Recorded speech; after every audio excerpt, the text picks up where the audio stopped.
It's good to have you with us this morning. Happy Easter to you all. Just to let you know, by the way, as it's Easter, we've got some lovely Easter treats. I didn't say this when the kids were in the room, so you get there first before the children do. But we've got some eggs to enjoy afterwards, so stay around for a tea and a coffee, especially if you are someone who wouldn't say Mosaic is your home. We'd love to get to know you. We'd love to say hello to you. So I've lived in Bognor for 11 years, 10 years, 10, 11 years. Thanks. But I was originally from a place called Chertsey. Does anyone know where Chertsey is? If you're like, no, I don't really know it, Fort Park. Yeah. So I grew up in Chertsey, and then I moved. It's nearly 20 years ago that I moved to Chichester to go to university. That makes me feel really old. But I've lived by the sea for nearly 20 years. However, only once have I gone into the sea during the wintertime, and never again. Not ever going to happen again. There is no judgment from me if people like to do that. But I don't understand people who've got these things in their garden, these cold pods. Do you know what they are? Like these ice baths, plunge pools, got many different names. They've got them in the garden. Anyone got one? Has anyone got one? Oh, I've got one, like, hesitant hand. It's okay to have one. So apparently, these the reason people have these plunge pools or go swimming in the sea as well during the freezing months is because there are some health benefits to it. So a few health benefits are muscle recovery, helpful for muscle recovery, helps improve your mood, you become more energized, helps build mental resilience. Personally, I just find it cold and miserable. I'm not really gonna be going that way. But why am I talking about plunge pools and swimming in the sea, in the cold sea? Because in all honesty, if we were to take all the God stuff out of this morning, what are the people doing in a little bit when they go into that water is ultimately the same thing, isn't it? Like, they are just plunging into exceedingly cold water, which I've discovered is not as cold as I thought it was going to be. They're just getting plunged into some cold water, and the reason it's often cold out there is because we rent the school, we can't heat the pool. So don't blame us, blame the school. But if you are visiting Mosaic for the first time this morning, you may have come to see a friend or a family member being baptized, and so it is perfectly valid, if you are one of those people, to have a few questions.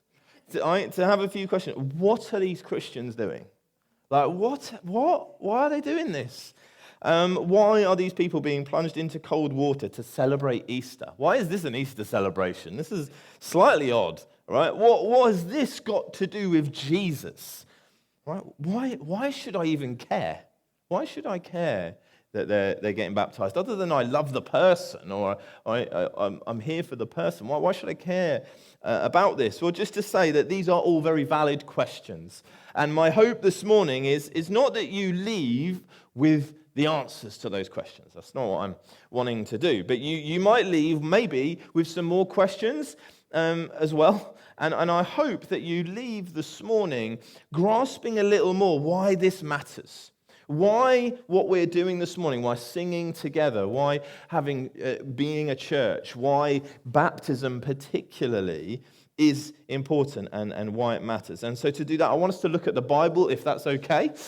We are going to be looking at the book of Romans chapter 6. If you don't have a Bible, it's going to appear on the screen, so don't panic. So I'm just going to read Romans 6 to us, verses 3 to 11, and then I want to ask us a few questions. Don't you know that all of us who were baptized into Jesus were baptized into his death? We were therefore buried with him through baptism into death, in order that just as Christ was raised from the dead through the glory of the Father, we too may live a new life. For if we have been united with him in a death like his, we will also certainly be united with him in a resurrection like his. For we know that our old self was crucified with him so that the body ruled by sin might be done away with, that we should no longer be slaves to sin, because anyone who has died has been set free from sin. Now, if we died with Christ, we believe that we will also live with him. For we know that since Christ was raised from the dead, he cannot die again. Death no longer has mastery over him. The death he died to sin once and for all, but the life he lives to God. In the same way, count yourselves dead to sin, but alive to God in Christ Jesus. The first thing I want to address this morning is why. Why are these people taking the plunge? Why take the plunge? Have you noticed the benefits of the ice baths and the plunge pools and sea swimming? You can't dip your toe in, can you? You can't dip your toe in to get the what I can't remember what I said, the resilient benefits and the muscle recovery benefits. You can't dip your toe in. You can't dip your finger in to get those. You need to get under the water.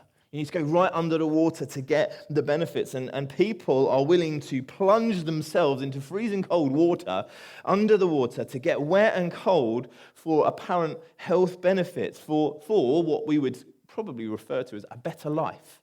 That's what they're doing. They're going down into getting a better life. And this is where one of the things which is different about this morning. Okay? This is not baptism, what we're about to witness in a little bit. It's not an Instagram post of health benefits. Right? This isn't for their Instagram. This isn't for them just to post and say, look at the health benefits of this. It's not about them improving their life. That's not what they're doing. Okay? Baptism is about plunging, as we've just read in Romans 6, plunging under the water into something different, actually, into death. And that sounds a bit weird, doesn't it? But let me explain. Verse 3 and 4, don't you know that all of us were baptized into Christ Jesus and were baptized into his death? During Easter Friday, Jesus didn't just dip his toe into death. He didn't just dip a little bit of his finger in, right? He plunged fully into it. Right? The Romans were really good at killing people. Right? They did it good and proper. Jesus didn't just seem to die. He really went all the way into suffering and to death. It's not symbolic like it is with water baptism. He's gone deeper than that. And Isaiah describes it this way: he was despised and rejected by mankind. Surely he took up our pain and bore our suffering. Yet we considered him punished by God, stricken by him, and afflicted. And so this is where Easter and baptism, they combine. Right? The cross, Easter Friday, it wasn't an accident. It wasn't just a little thing that they had to put in place for the whole plan to come together. It was way more than that. Right? It was God on a mission. Jesus, he took our pain. He bore our suffering. He plunged into death, and he took it with him as he plunged into death, as he plunged all the way in our place. So why are these people taking the plunge today? Because Jesus took the plunge first. Because before we ever stepped forwards towards God, God stepped forward to us. God stepped into our lives. Jesus took the plunge first. So the people being baptized today, they're not paying God back. They're not doing a favor for him. It's not just a religious ritual. Why are they taking the plunge? Because they are going under, they are following the journey that Jesus took down into death. But that's not where it ends, is it? It's not where it ends. We don't just put them down and leave them there, because that would be illegal. So don't do that. But so why doesn't the story end under the water? Why doesn't it end there? Well, let me demonstrate with a quick challenge. Who in this room, don't be shy, who in this room thinks that they can hold their breath the longest? Jack Tressler, come on up. Come on up. All right. My wife, she doesn't know I'm going to do this, is pretty good. She's pretty good at this. So we're going to have a challenge. Come on, then. Coming up, Kim. Thought I'd embarrass you. So this side, you want Kim to win. This side, you want Jack to win. Just so then it's an even split, all right? No.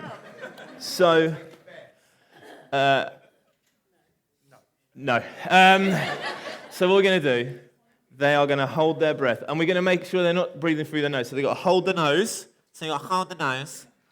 And you've just got to not breathe, all right? Don't be too competitive to the point that you keel over, all right? Just take the loss. Also, we're going to be waiting, so if you could hurry up, that would be great. All right? So, 3, 2, 1, go. I think we need to see your mouth. Yeah. So we're just going to stand here for the next... I'll keep talking.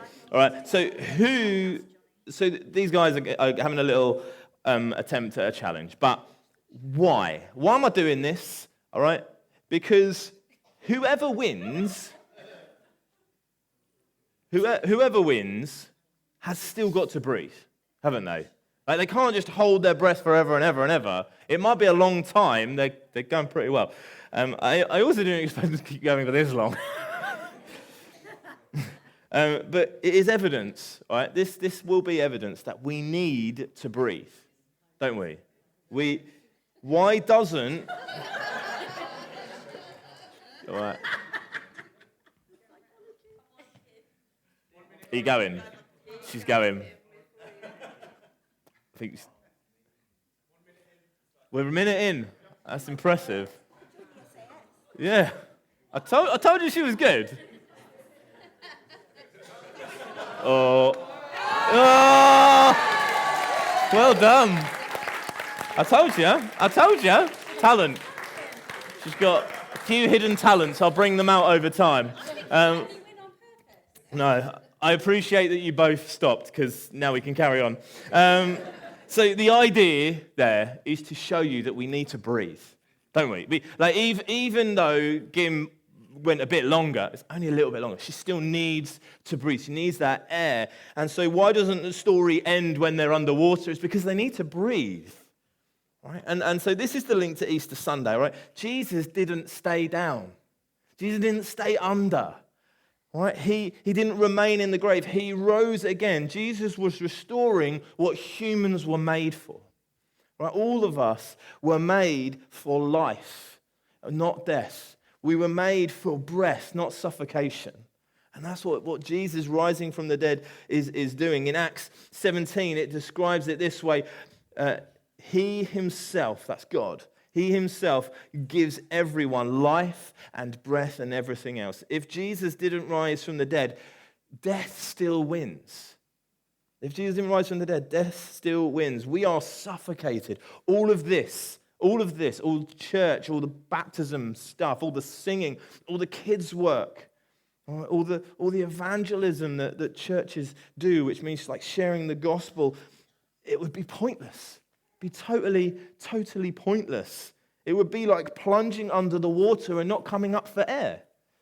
Maybe today you feel like you're struggling for air. Maybe life is just so overwhelming and you just want to breathe. Maybe you're not sure what life is all about. And you might think that the Easter story is a fairy tale. It's all made up. But I just want to encourage you this morning, if you come in with that mindset, this is just a load of rubbish. That's fine, all right? It's crazy stuff. It's weird and ancient. But in Matthew 28, it says, when it talks about his resurrection, this is what it says. He is not here. He has risen, just as he said. Come and see. Come and see the place where he lay. And so I just encourage you, if you're someone who's, I'm just not sure on this whole Easter thing, this whole Easter story, come and see for yourself if Jesus is suffocating or if he is life-giving. Come and see. Come and see that somehow the tomb was empty. Like historically, the tomb was empty. Somehow the man with nothing, right? A man with nothing. He had no possessions, no anything. Just a small town guy living in Jerusalem. I just made that up. That does not work. But he's changed the whole world. He's changed from BC to AD. Like, it's all orientated around this guy. Why? It's crazy. Whatever you think about Easter, something interesting happened there. Something that takes our breath away happened there. I would go as far as saying that Jesus rising from the dead isn't just interesting for you, it is life-changing. And here's why. In our world, death is the greatest undefeated enemy. We try and run from it as much as we try. We try to look as young as possible for as long as possible, but always it wins. I've created a graph. This is my own creation. A graph to show some of the stats. I'm not sure how accurate the blue line is, but personally, I'm not keen on my chances. I'm not keen on my chances of being able to beat death or not. All right? And this is the bit that's life-changing. Not interesting, but life-changing. It says in verse 9, if Christ was raised from the dead, he cannot die again. Death is no longer has mastery over him. The death he died to sin once and for all, but the life he lives to God. And that's what you're seeing today. Baptism isn't saying I'm becoming a better person. It's not saying that, or it's not saying I'm going to stay under the water. I'm not going to stay as I am. Right? Baptism is saying I was under the water. I was dead, but I'm coming up to breathe. I'm coming up into new life, new birth. The message of Easter Sunday matters because the most fearful experience that we can imagine no longer needs fearing. We can breathe the fresh air of hope for the future. Death still brings its painful bits. I'm not going to deny any of that, but it ultimately has lost through Jesus and his resurrection, and it restores what we were made for. The resurrection restores what we were made for, which is life and breath. So I've asked us, why are these people taking the plunge? Well, because they want to follow Jesus' example. Why doesn't the story end under the water? Well, because the resurrection offers life and breath. And so I want to finish with a personal question. What about you? Will you take the plunge? Will you take the plunge? Romans 6 brings it home this way. In the same way, count yourselves dead to sin but alive to God. For each of the people being dunked today, there is a story behind it all. There's a story behind it all. We hear that, we're going to hear those in a moment, but these are stories of what life was like before they met Jesus, what the resurrection story has done in their life, but also why they're holding nothing back anymore and saying yes to Jesus publicly in front of all of you later. And so as you listen to these stories, I just want to encourage you to listen carefully, because these stories are not about these people. These stories are not about them. These stories are about the same Jesus at Easter. The Jesus who stepped into death on Friday, who walked out alive on Sunday, and the same Jesus inviting every one of us to trust him. So the possible difference between them and us, who are telling the stories in a moment, is because they're just responding with yes. That's the only difference. And so what's your response? If this is your first time in church, all right, the question, will you take the plunge? I'm not saying, will you get baptized? All right, this is just a first date. It's a bit forward on a first date. But the question is, come and see.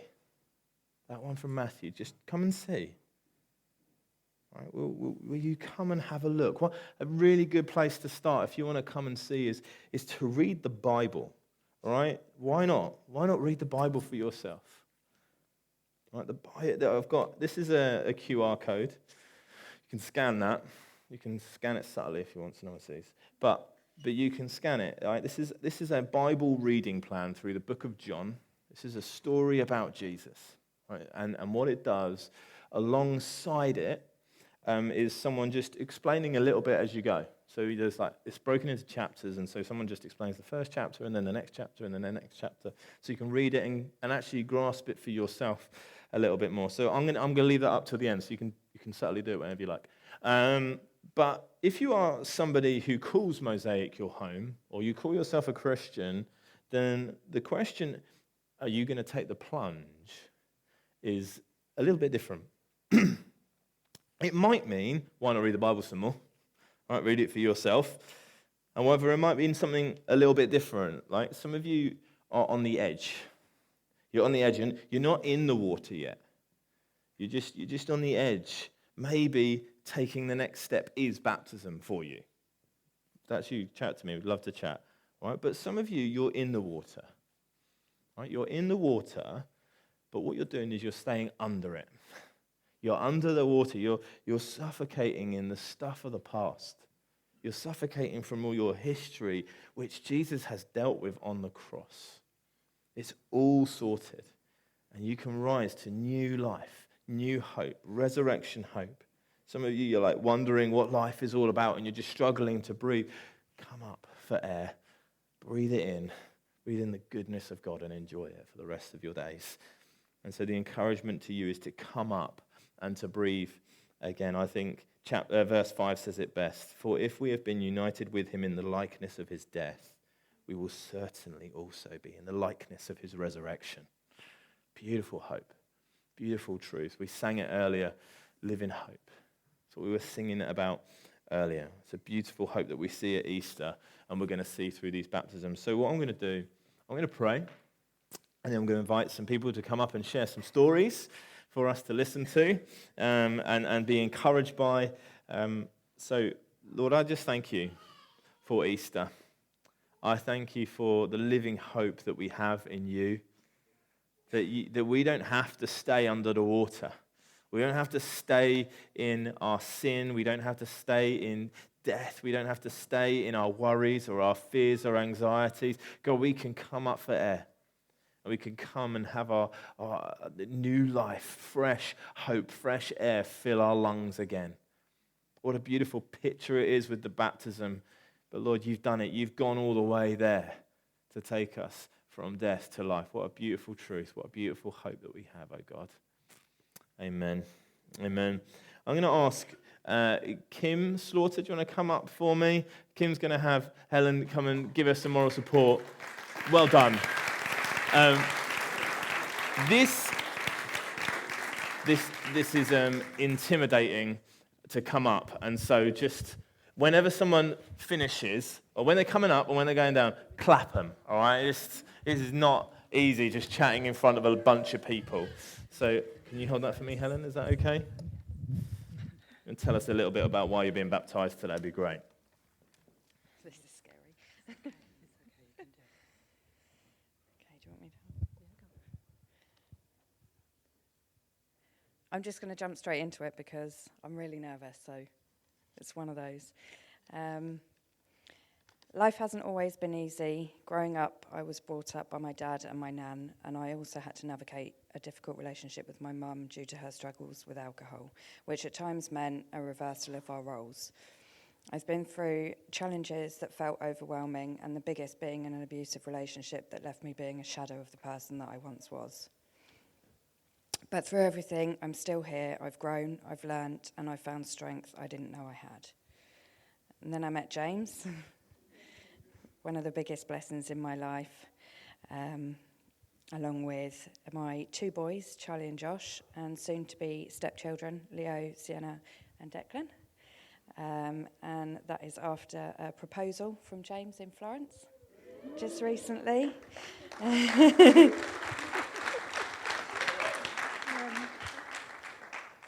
So I'm grateful for the love and the strength that he's brought into my life. Since meeting James, we've faced a lot together. Early on, we nearly lost my dad, and then my nan became very unwell.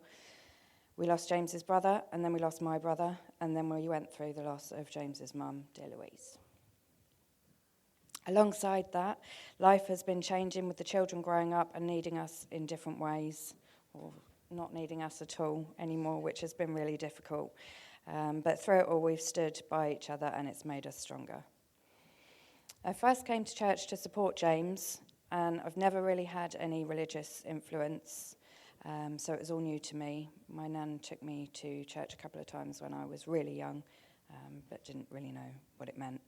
There was a battle, so I wanted to come, and then there was a time I actually walked out because I didn't want to be here, and struggled with it, but found myself connecting with it, and the messages of worship and the sense of belonging just felt right. And I only asked Helen to come up today, but I did write about Helen, so you have been you have been a really important part of my journey, and you've helped me understand Christianity in a way that's really made sense to me. So thank you very much. You're my safe space. Today means so much to me. It's not just a ceremony, it's a new beginning. It's me choosing faith, hope, and a future with purpose, love, and strength. Thank you for listening. Amen.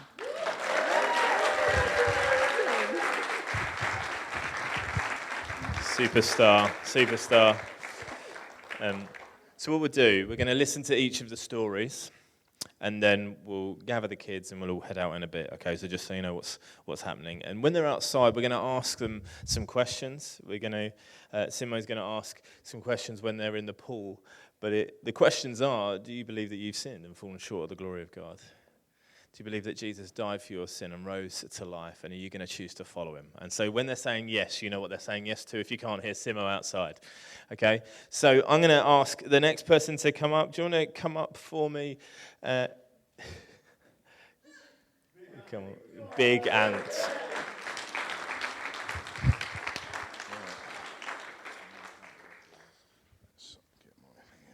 There we go. Morning all. Some of you would have seen me speak at the start of the year. I did give my story when we were doing the Mosaic stories in the new year. So I'm going to change what I said there slightly, partly because it was coming from a different position than where I am now. So I'm going to give everyone just a brief recap of what life was like before, and then I'm just going to continue flowing on. If I go off on a tangent, I apologise.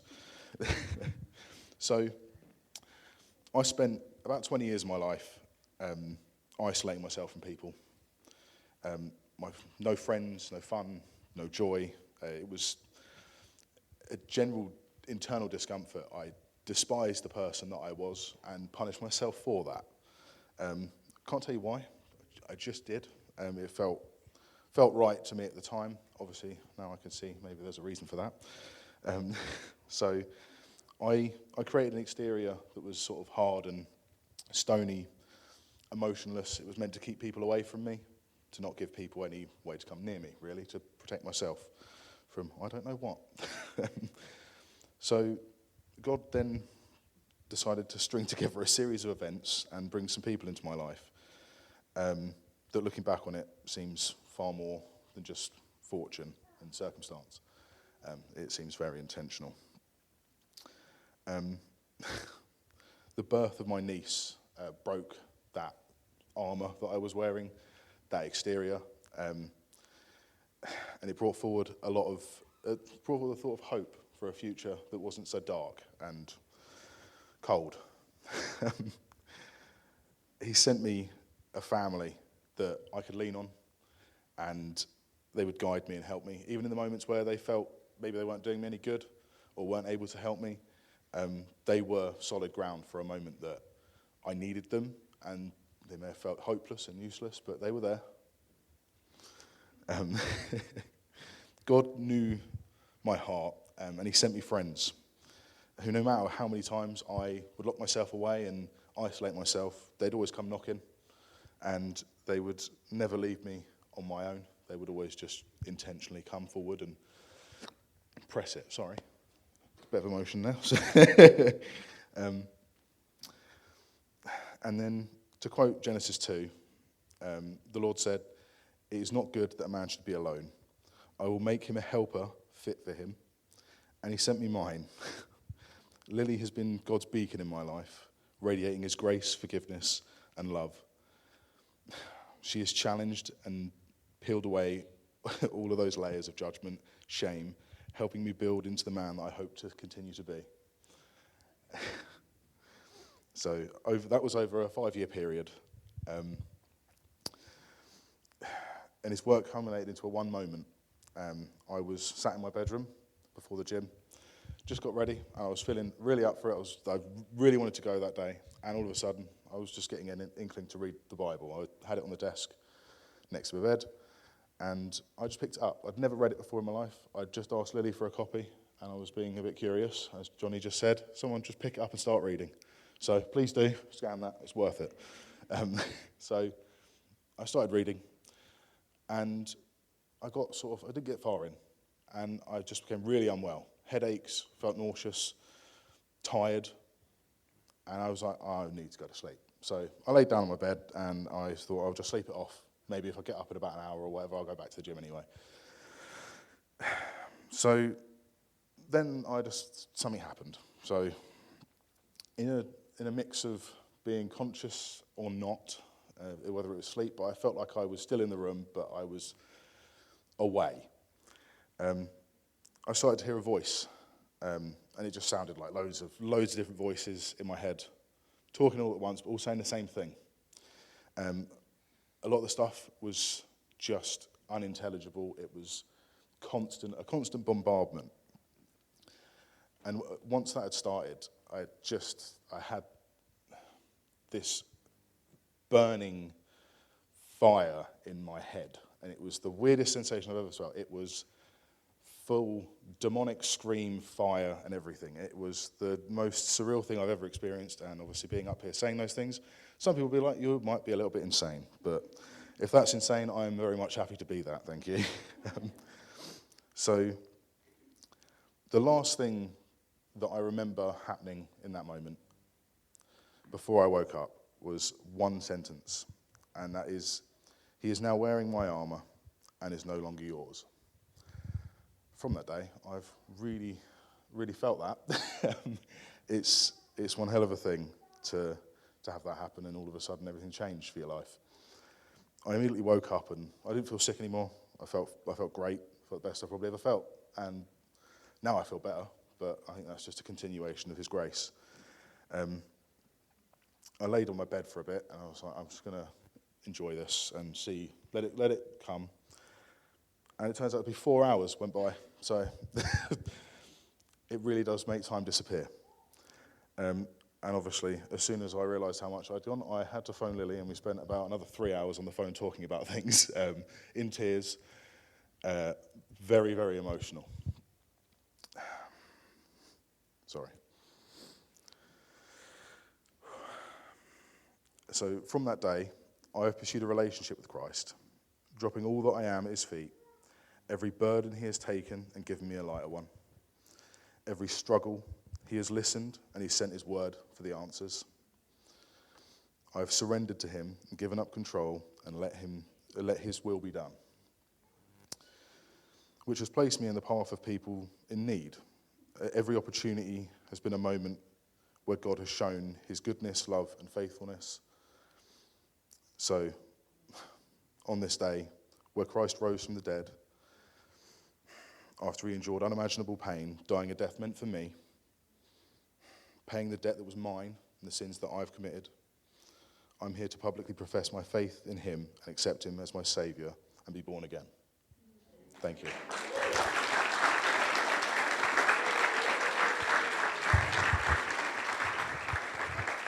It's great. So yeah, read the Bible. Lily, do you want to come up? Lily's going to share her story now. Hey everyone. This is the first time that I have ever done this, so I might stumble, and I'm so nervous.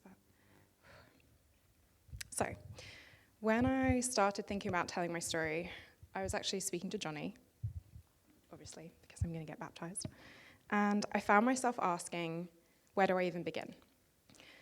So I really sat with it, and I realized, where do you ever really begin? Because, yes, for me, there is a beginning and an end, but the real story for me lies in the middle, in the darkness, in like my loneliest and my lowest moments. That was where I actually found the light and the inner peace that only God could have given me exactly when I needed it the most. The light shines in the darkness, and the darkness has not overcome it. John 1:5. Faith has always been a part of my life, and I have my incredible mum to thank for that. She's been strong when I needed her to be, and soft when it mattered the most. Her love has always reflected something of God's love, steadfast, protective, enduring. She showed me how to keep going, and she showed me how to pray. But more than anything, she showed me what unconditional love looks like. I was raised going to church, attended Sunday school, and surrounded by community, and I loved it. Mum, I'm so grateful for the foundation you gave me. Sorry about the sniffles. I know they're probably annoying. Looking back, I can see that the love I experienced through you was a reflection of a life lived with Christ at the center. Now, I really wish this wasn't the case, but as I grew older, my faith felt like something around me rather than something within me. In my early 20s, I would describe myself as a lukewarm Christian, aware of God, speaking his name, but not fully walking with him. And deep down, I wasn't fully at peace within myself. The biggest shift in my life came when I lost my dad 8 years ago. It was sudden and it was deeply painful. And it made me realize just how precious life is and how little control we truly have. I found myself in a very dark place, probably the lowest that I've ever been. But it was there at my lowest that I felt saved. Of course, that season didn't change me overnight, but over time, it began to shape me in a much deeper, more spiritual way. Looking back, I see my faith a bit like the mustard seed that Jesus speaks about, sprouting and flourishing over time and growing into something steady and deeply rooted in him. I'm so grateful that I stopped relying on my own strength and that I began to face and process parts of my life where I'd felt lost. And I've learned to forgive myself and let go of what I was holding on to, and in many ways, I realized that I got lost in order to be found. Come to me, all who labor and are heavy laden, and I will give you rest. Matthew 11:28. It was here, where I understood something that I hadn't fully accepted before, that I am truly loved and that I am his. And from that place, everything began to shift. I found myself turning towards God more. I considered the lilies of the valley and how they grow. They neither toil nor spin. I felt like I was blooming and everything was falling into place. And slowly but surely, I surrendered my life to him. And then gradually, as things fell into place, I found my childlike joy again. I was always a very joyful person, and I felt like I lost that. No more. I'm the most joyful person now. And then God sent me my soulmate, Anthony. And honestly, every day has felt like a dream since. Thank you for the peace that you have brought me. Our bond has strengthened, and our laughter has only become more frequent. And then faith entered our relationship. Watching you find God has been so moving to witness, and it has deepened my respect for you. It has been a privilege to see God moving in your life. Anthony, I'm so proud of the courage and humility that you have. With God at the center, we are not standing alone together, but we're held like a cord of 3 strands. We are not easily broken. I feel stronger in my faith now more than I ever have before, and I'm certain of who God is in my life. And looking back, I can see how much of this reflects the story of Easter too. Even in my darkest moments, God was still at work, and what felt like an ending was in fact the beginning of something new and profound. He has given us new birth into a living hope, the resurrection of Jesus Christ, 1 Peter 1:3. Through surrender, there is life. Through pain, there is purpose. And through God, there is always hope. So today, I want to be baptized because I feel incredibly blessed to know Jesus, because I believe in him, and because I want to follow him fully for the rest of my days. And on this Easter Sunday, it feels especially meaningful to step into new life with him, just as he rose, bringing with him hope and renewal.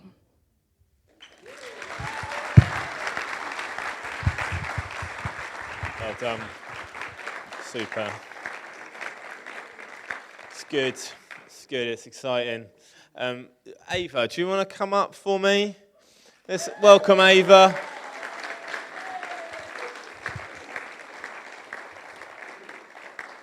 Come and share some of your story and why you're being baptised today. Thank you. Thank you very much. Hello. I haven't got my notes, so I'm going to try and remember. So I'm Ava, and it's emotional doing this. Like most of us, I searched for home in careers, in relationships.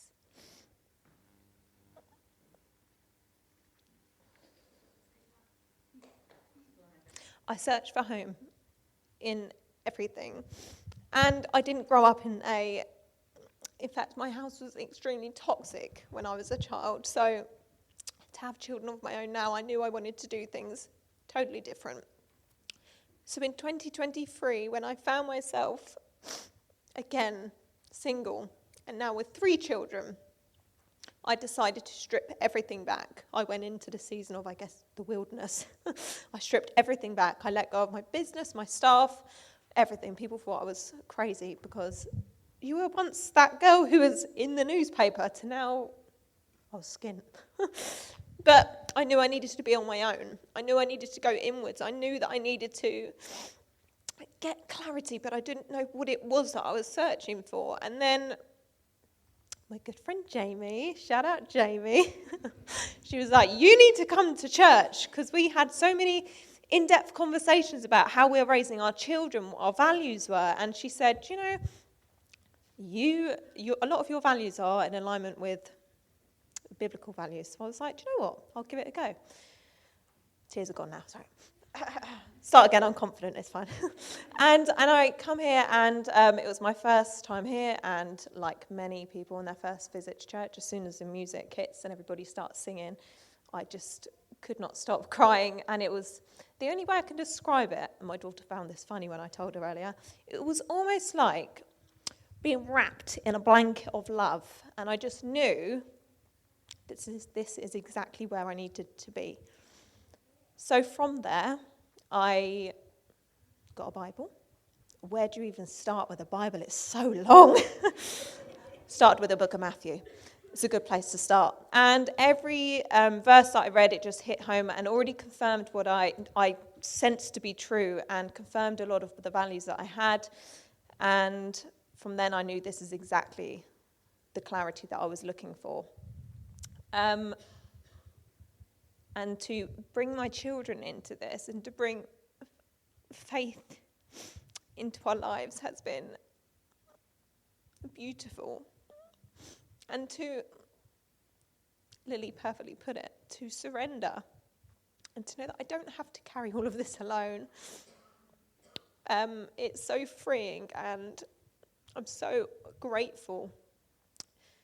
So this is where it's led me today. I know in my heart what is true.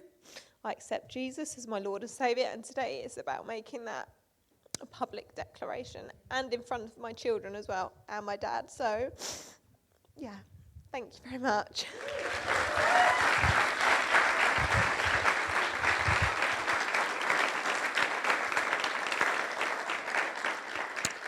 Excellent.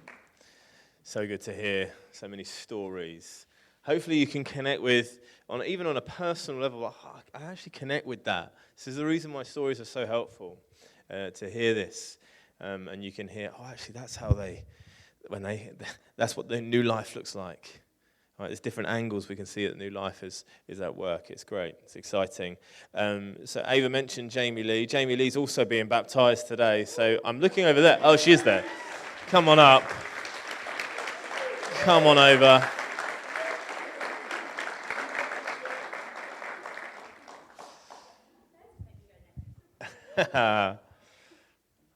It's always fun to make you cry in front of everyone. Hello everyone, I'm going to read from my phone today because there's so many faces, and I'm still crying from Ava's. So I gave my testimony, like Ant, back at the beginning of the year at Mosaic Stories. So I've had to change what I'm going to say a little bit. I talked about my early faith being shaped by my grandparents, who were Jehovah's Witnesses, and how that left me distant from God until an encounter with him in my garden. But before the moment in my garden with God, I can see now that he was already at work in my life. I didn't recognize it at the time, but he was gently placing people around me, planting seeds, and surrounding me with his love in ways I couldn't yet understand. Through my husband, my faithful in-laws, Helen and Andy, through family, friends, conversations, through little bears, prayer groups that I wasn't even part of, and through prayers that I didn't hear being spoken, I was being carried closer to him. Nothing was wasted. Every invite, every kind word, every prayer, it all mattered. And I brought my friend Ava along for the ride, and it's been incredible watching our friendship grow deeper in faith. And I've also formed some really amazing friendships within church, and it's really highlighted the importance of putting yourself out there and connecting with like-minded people in our church community. And I think what I really wanted to say today is that you are praying for someone, and if you are showing kindness, and if you're inviting people, you might not see the fruit straight away, but God is working through you. And I'm standing here today ready to give my life to Christ because of those quiet, faithful acts. And I know this, not because any of these people told me they were praying for me, because now I know them and now I know God, and because God was working through his people long before I ever turned to him. Thank you. Great job. God is at work in the loud and in the quiet, isn't he? It's a beautiful picture. Last but not least is Jamie Ruffle, or as Simo calls him, Muscles. I think we're a similar size, I would say. I'm a bit bigger. Let us know. Legend. Right. So, good morning. My testimony comes and originates from my childhood. So a big part of my testimony and the reason I've decided to get baptized today comes from my childhood. So I was brought up in a very sporty family. I'd get involved in the football, the tennis, athletics, table tennis, badminton. Name a sport, I would do it. And actually, that's where I met Uncle Simo and Jolie and Alicia at triathletics at the around of 8 to 10. According to him, I was, quote, came from him, rapid, all right? I was quick. In my family, there was my brother, Aidan, my sister, Jennifer, my mum, Andrea, and my dad, Cliff. Now, on the outside, our family looked great. We went on holidays, so Cornwall at Christmas, Hungary, caravan trips. But in reality, things weren't as perfect as they seemed. Now, unfortunately, when I was around 10, my dad cheated on my mum. And that led to a very long, complicated and painful process. But one of the things I have to say is my mum's faith never went. Through one of the hardest times in her life, she still believed and trusted in God. And there's a verse she would always say to me, which originates from Genesis 15:20, which is what Satan intends for evil, God will turn to good. Now, people will hurt you. People have hurt us. And things will happen that don't make sense. And it's very easy to blame God for allowing it to happen. But even in her life, when it was falling apart, God was faithful to her. He helped her raise 3 kids on her own, me, my brother Aidan, and Jennifer. And God showed up. He didn't abandon her. He didn't abandon our family. And after the divorce, I really struggled. I became quiet, reserved, shy, and confused. I didn't understand why it all happened. I mean, you know, your dad that you think loves your mum and loves you does something that isn't very loving at all. But I had to accept it and move on.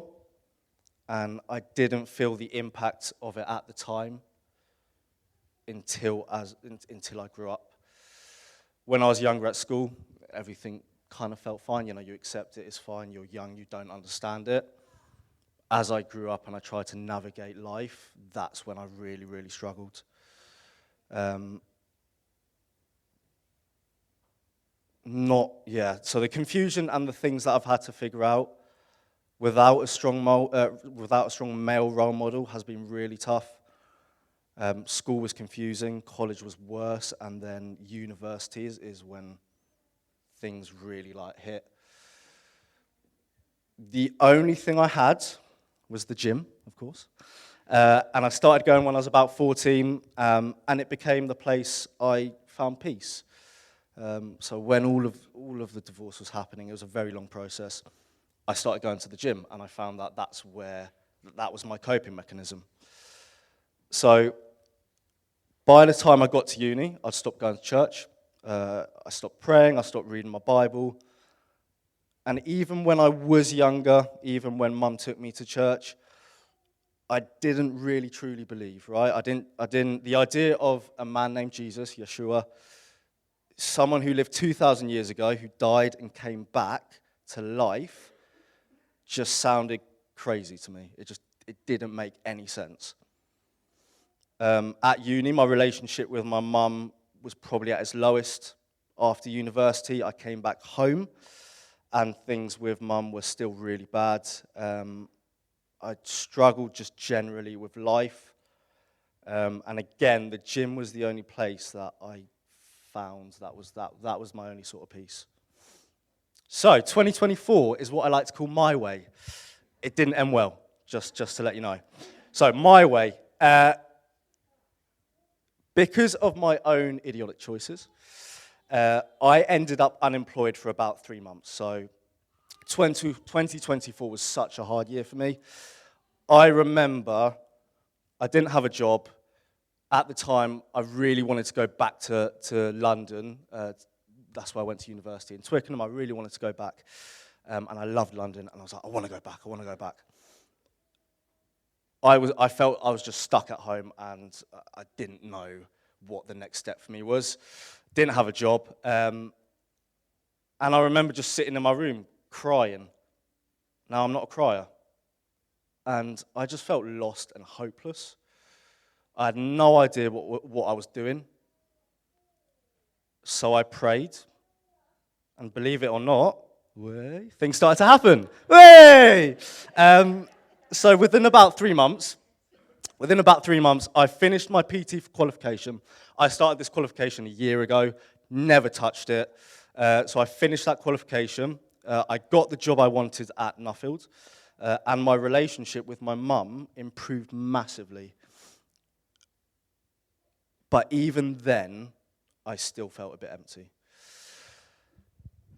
Now, the next season of my life, which was last year, 2025, is where I felt like God kind of stripped everything back. So the one thing I've learned is that God's plan is better than mine. And even when I don't understand it, He has got me. In 2025, I got rushed to hospital with appendicitis. Now, not long after starting, that was not long after starting my job. So it was really confusing because I got blessed with this job that I really wanted, and literally a month after, God was like, nah, you're going to go into hospital with appendicitis. Didn't make any sense to me. And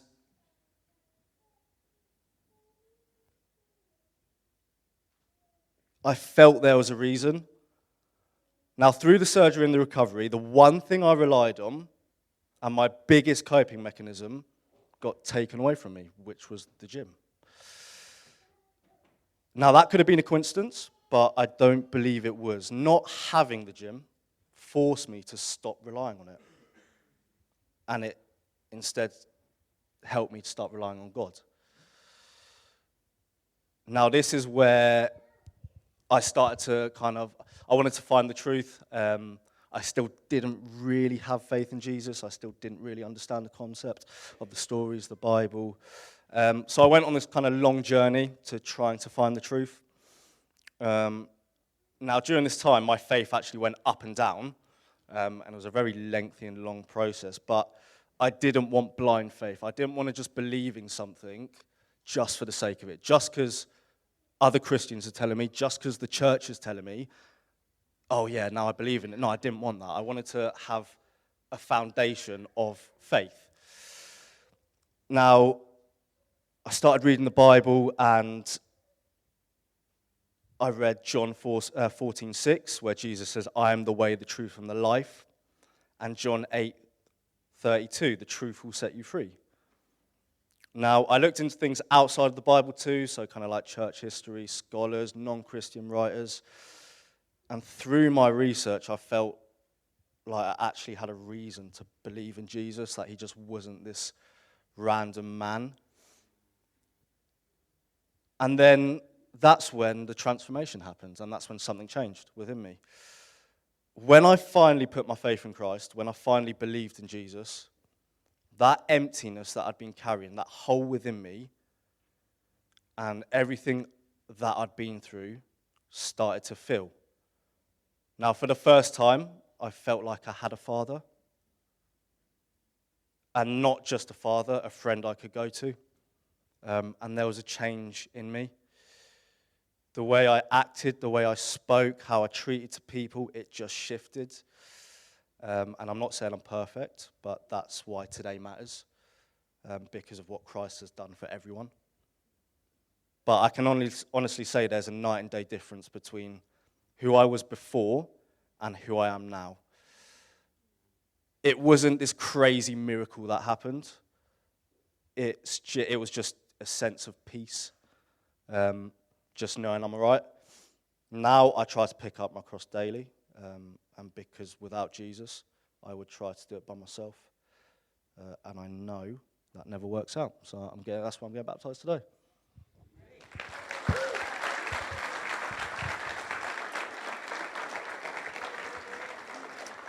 So many great stories of hearing how people, there's these dying moments, but there's also the moments where they breathe again. They come out of the water and they breathe again, isn't there? Just in every single story. I don't know if you caught them. It's beautiful. What we're going to do is